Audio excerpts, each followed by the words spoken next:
Dans les rues sombres d'Afrique, il y a des histoires que même les anciens évitent de raconter. Des récits qu'on ne murmure qu'après minuit, quand les lampes faiblissent et que les chiens cessent d'aboyer. Celles que vous allez entendre ce soir ne figurent dans aucun journal. Et pourtant, des témoins, il y en a. L'histoire de Franck, chauffeur de mototaxi à Yaoundé. Un homme comme tant d'autres, jusqu'au soir où il a transporté, ce qu'aucun vivant ne devrait jamais croiser sur son chemin. Croyez-la, ou pas. Mais une fois que vous aurez entendu ce récit, vous ne regarderez plus jamais un passager de nuit de la même façon. C'était un mercredi, la veille d'un jour férié. La ville était étrange ce soir-là. Trop calme. Comme si elle retenait son souffle.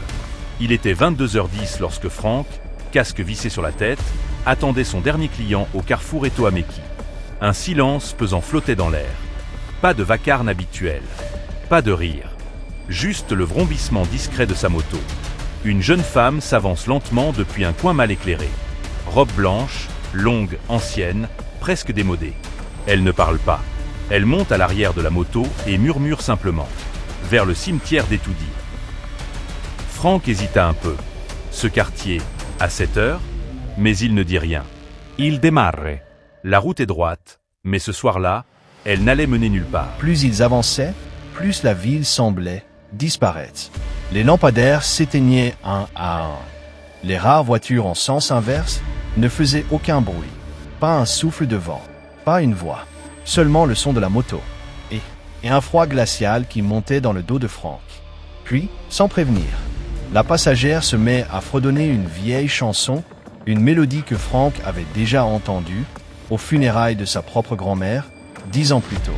Il jette un regard furtif dans son rétroviseur. Et là, il aperçoit plutôt 3 visages étranges. La moto continue de rouler, mais le siège arrière est vide. Vide, mais lourd. Il sent encore la pression d'un corps derrière lui. Il sent même un souffle glacé dans son cou. Pris de panique, il freine brutalement, saute de la moto. Personne. Mais des empreintes mouillées, petites, comme celles d'un enfant, s'éloignent dans la poussière. Franck, tétanisé, tente de faire demi-tour. Mais chaque rue qu'il emprunte le ramène, au même portail rouillé. Le portail du cimetière des Sceaux. Il est désormais minuit pile. L'heure des esprits. La grille s'ouvre toute seule, lentement. Et sur une stèle, il voit cette inscription. Marie-N. Morte en 1987, à l'âge de 25 ans. Elle n'aimait pas marcher seule la nuit. Une goutte de sueur froide lui coule dans le dos. Mary. C'était elle. Il en est sûr. Il l'avait transportée. Mais elle était morte.